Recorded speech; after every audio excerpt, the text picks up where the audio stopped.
start with something that I think is also important about facts, because recently on your show here... I was just going to get to that. Good. Yeah. Helping you out. You want me to ask you? No, look, some of you have accused me of being a traitor to my country, a Russian asset, a Trojan horse, or a useful idiot, I think was the term that you used. Which basically means that I'm naive or lack intelligence to know what's going on. They use that. I want to let your viewers know exactly who I am. All right. Set the record straight. I am a patriot. I love our country. I am a strong and intelligent woman of color. Yeah, did you watch the episode where Tulsi Gabbard got on to defend herself and Joy Behar starts panicking and going over her notes while Tulsi is refuting everything that she said? Yeah, I mean, Joy Behar, like, again, these people have dementia. These are people who, like, should not be allowed out of the house. They have a national platform. I mean, it is crazy. They have no idea. These people have never read, like, a book. It all began like a courtroom drama, but this wasn't a trial. It was live TV, and the stakes were high.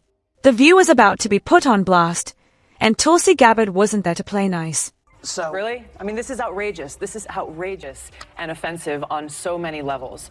I've served as a member of Congress now for almost 7 years, receiving high-level national security and intelligence briefings, serving on the Foreign Affairs Committee, the Armed Services Committee, the Homeland Security Committee, working to ensure the safety and security of the people of this country. This is why I'm running for president, to continue that commitment of service. It's offensive to me as a soldier, as an American, as a member of Congress, as a veteran, and frankly, as a woman, to be so demeaned in such a way. But you called her the personification of rock. So demeaned She's a in woman such a way. Well, I'm pointing to the fact that she has continued this legacy of being the world's police, costing the lives of thousands of my brothers and sisters in uniform. I'm speaking out against that and What's your evidence to change. Well, Are you serious? Let's hear it. Are you serious? Tulsi Gabbard appeared on The View not with a smile, but with determination. She skipped the formalities and immediately addressed the hosts, confronting them for publicly accusing her of being a Russian asset. Joy Behar even called her a useful idiot, suggesting she was unknowingly influenced by foreign powers. Let's straighten a couple of things out. I've never said, and I don't think Hillary Clinton thinks that you're a witting asset. You might be an unwitting asset. Not that that means you're stupid, but people can be used. Well, that's exactly what it means, though. That's exactly what it means. The other thing that confuses me, wait, one more question.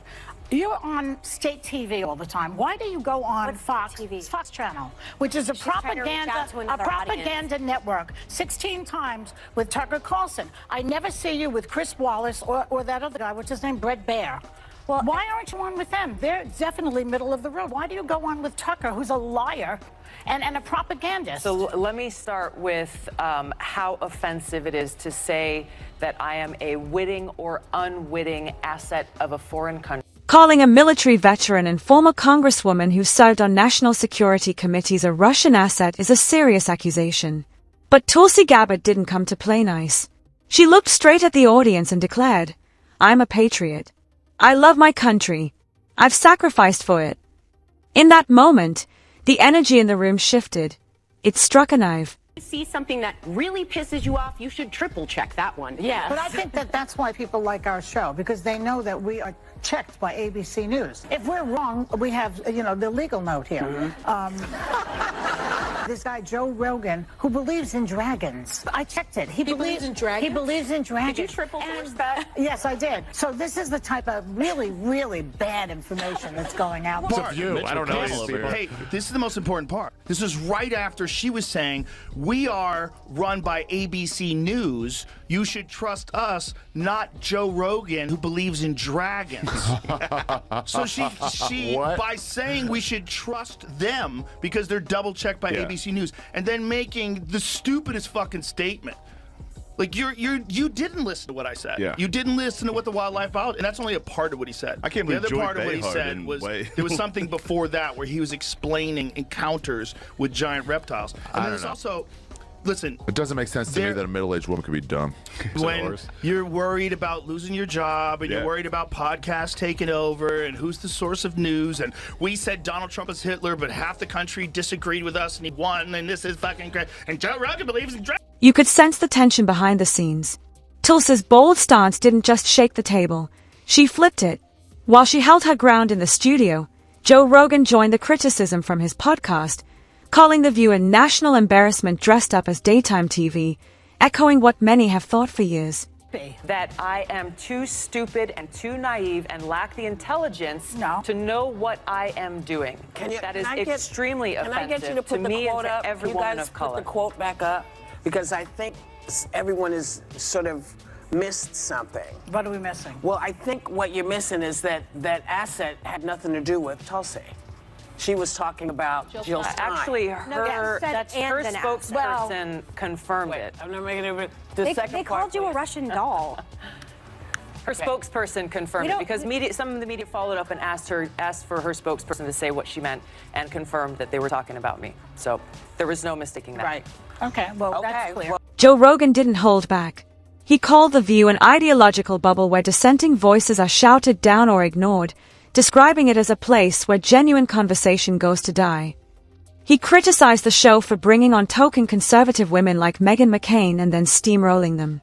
According to Rogan, the entire format is designed to silence opposition and present the host's opinions as unquestionable truth. It's not a debate, he said. It's a performance. Rogan also questioned how a show that claims to value truth can allow its hosts to make serious accusations, like calling someone a Russian asset, without evidence. He slammed the show's credibility, comparing it to a group chat of clueless people with microphones. As Tulsi dismantled them live on air, Rogan was tearing them apart off it. And the chaos was just beginning. Then came the moment that shattered what little credibility The View had left. Show has this very specific ideological bubble in which they operate in, and they always bring on a token conservative woman and they yell over her and silence her, and they did that with Meghan McCain, and they did that with what is that other blonde woman from Survivor? Do you remember her, Jamie? She was always yelling. I mean, it's a bizarre show. I think the way before you start, I think the way you described it is brilliant, and the way we should all look at it. Of course, you're going to see race. The idea of being colorblind is ridiculous, but treat everybody. They're just human beings. Everybody's just. Tulsi flipped the script and exposed how The View treats women who don't conform to their narrative. With calm precision, she called out their so-called feminism as performative. She highlighted the hypocrisy, how the hosts claim to support women, yet the moment a woman voices a different opinion, she's mocked, labeled, and discarded. Tulsi pointed out that The View only empowers women who align with their political agenda. Disagree with them, and you're out. See what Whoopi Goldberg said? What'd she say? Whoopi Goldberg said that Biden could arrest all the Republicans and put them in jail. You just need to see how unhinged this kind of thinking is. Well, you know what Joe Biden could do? Joe Biden, you have to see it, because it's so on TV. crazy. She said it's on television. Let's look at a scenario where the Supreme Court says, yes, he has all those rights. He is immune from everything. Yeah. You know what Joe Biden could do since he is presently president? What? Whoa. He could throw every Republican in jail. Tulsi exposed the hypocrisy of The View in real time. Rather than resorting to insults or yelling, she used facts and her own lived experience. As a woman of color, a veteran, and a former presidential candidate, she had the credentials, but none of that mattered to the hosts once she refused to play by their rules. The best part? She stayed composed. No screaming, no eye rolls, just quiet devastation. One by one, she dismantled their "we're here for women" narrative, revealing the ugly truth behind their polished smiles. You raised a second issue about why I go on Fox News. Yeah. I go on Tucker Carlson, go on Brett Baier, go on Sean Hannity, go on MSNBC, go on CNN. I am here to speak to every single American in this country about the unifying leadership that I want to bring as president. Not just speak to those who agree with me, It's nice to think that but can happen. to speak with those who may disagree with me, recognizing that I'm asking for the opportunity to serve every single person in this country. We have to come together for our country and our country's future. They become outrageous. They lie all the time. Tulsi made it clear that the feminism pushed on The View wasn't about empowerment, but control. But she wasn't done yet. Just when it seemed like things couldn't get worse, Joy Behar stepped in and made it even messier. Instead of owning up to the Russian asset smear, Behar tried to backpedal, claiming she never called Tulsi a winning asset. Instead, she said Tulsi was simply being used by foreign powers, unintentionally, of course.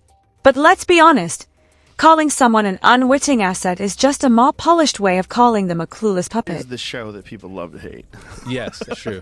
That's true. They get so much hate watching and Yeah. hate watching viral clips of them saying ridiculous things. I mean, Yeah. it is a rabies infested hen house. And at the Well, their audience is not really their audience. Their audience is a group of people they bring in to watch television shows. You know, I don't know if you've ever seen audiences before for TV shows, but a lot of them are paid. They're paid to be there. So, because they have to guarantee that there's going to be people there. So there's services that you hire. And when a show gets really, really popular, you know, like Letterman or something like that, obviously it has its own fan base. Right. And those people will try to get tickets before anybody else does. And in that case, they probably don't need to use a service anymore. They just get actual fans. But arguably, like, the fans, the real fans of The View that are like, oh, these ladies are on point, most of those people can't leave them. Tulsi made it clear how outrageous and dangerous those labels were, not just for her, but for anyone who dares to speak out. She reminded the audience of her credentials, sitting on key committees like Homeland Security and Foreign Affairs, receiving classified briefings, and risking her life for the country. To be accused of betraying the nation wasn't just offensive. It was a slap in the face to every veteran who's ever spoken out. Meanwhile, Joy Behar kept fumbling, rambling on about why Tulsi appeared so often on Fox News, particularly with Tucker Carlson. Terrible things that are happening in our country are happening because we have people in power who care more about themselves and their power than they do about the people, this country, our constitution, our democracy. They are setting this incredibly dangerous precedent that now, much like many banana republics in the world, whoever's in power has the ability to politicize and weaponize that power to go after their political opponent. Take away whatever people think about Trump or whatever. Right. The consequences and implications of what is actually happening and what so many of the Democrat elite are justifying in the name of protecting democracy is actually. Tulsi was ready with an answer. I speak to everyone. I'm not here to echo one side. I'm here to lead. It was a total unraveling. Joy Behar tried to shift the narrative, but Tulsi wasn't having it. She didn't just defend herself. She exposed the flaws in The View's arguments. While Tulsi held her ground face-to-face, Joe Rogan fired shots from the sidelines, particularly targeting The View's claim to be a trusted news source. When the host proudly claimed they were backed by ABC News and fact-checked everything, Rogan mocked them outright. Especially when one host tried to discredit him by suggesting he believed in dragons. It was absurd, and Rogan pounced, calling it a desperate deflection to avoid real discussion. Rogan didn't stop there. He took aim at Whoopi Goldberg, calling out her facade as a wise, neutral figure when, in reality, she just pushed a one-sided narrative. He exposed how her so-called wisdom only surfaces to defend her own views, never allowing for true debate. When Whoopi casually suggested President Biden could imprison Republicans, Rogan highlighted the hypocrisy of the show. The outrage wasn't about justice, it was performative. The show wasn't fighting for values, but for their own scripted narrative. Then came Joy Behar. Rogan zeroed in on her tendency to yell when out of arguments, exposing her as someone who confuses volume for truth. He pointed out how her debate style was all performance, no substance. Behar wasn't interested in real conversation, she just wanted to dominate the room. Rogan also called out Ana Navarro for playing both sides, shifting her views depending on who's watching, making her appear like a political opportunist rather than a neutral voice. He didn't hold back, mocking her smug tone and lack of consistency. Back on stage, Tulsi took aim at The View's deepest flaw. They didn't want real conversation, they wanted control. She made it clear that her appearances on Fox News were about reaching every American, not just those who agreed with her. Her calm, powerful response was a mic drop. Tulsi showed what real leadership looked like, standing in uncomfortable spaces, having hard conversations, and representing everyone, not just a fan base. The truth was laid bare. The View wasn't about truth or democracy. It was about gatekeeping and silencing those who disagreed. Tulsi and Rogan exposed this by showing how the show wasn't about genuine public engagement. It was about creating an illusion of support with paid audiences and manufactured applause. Rogan and Tulsi didn't just win an argument. They dismantled the entire foundation of The View. With calm confidence, they showed that real discourse isn't about shouting over others or playing to an audience. It's about speaking clearly, honestly, and fearlessly. As social media lit up with memes and reactions, the damage to the View's credibility was undeniable. The hosts tried to defend themselves, but the damage had been done. Rogan and Tulsi exposed the show for what it truly was, a scripted, dishonest platform that couldn't handle real debate. They didn't just change the conversation, they shattered the illusion of The View as a trusted source of news and dialogue. If you enjoyed this video, like and subscribe. Drop your thoughts in the comments. See you next time.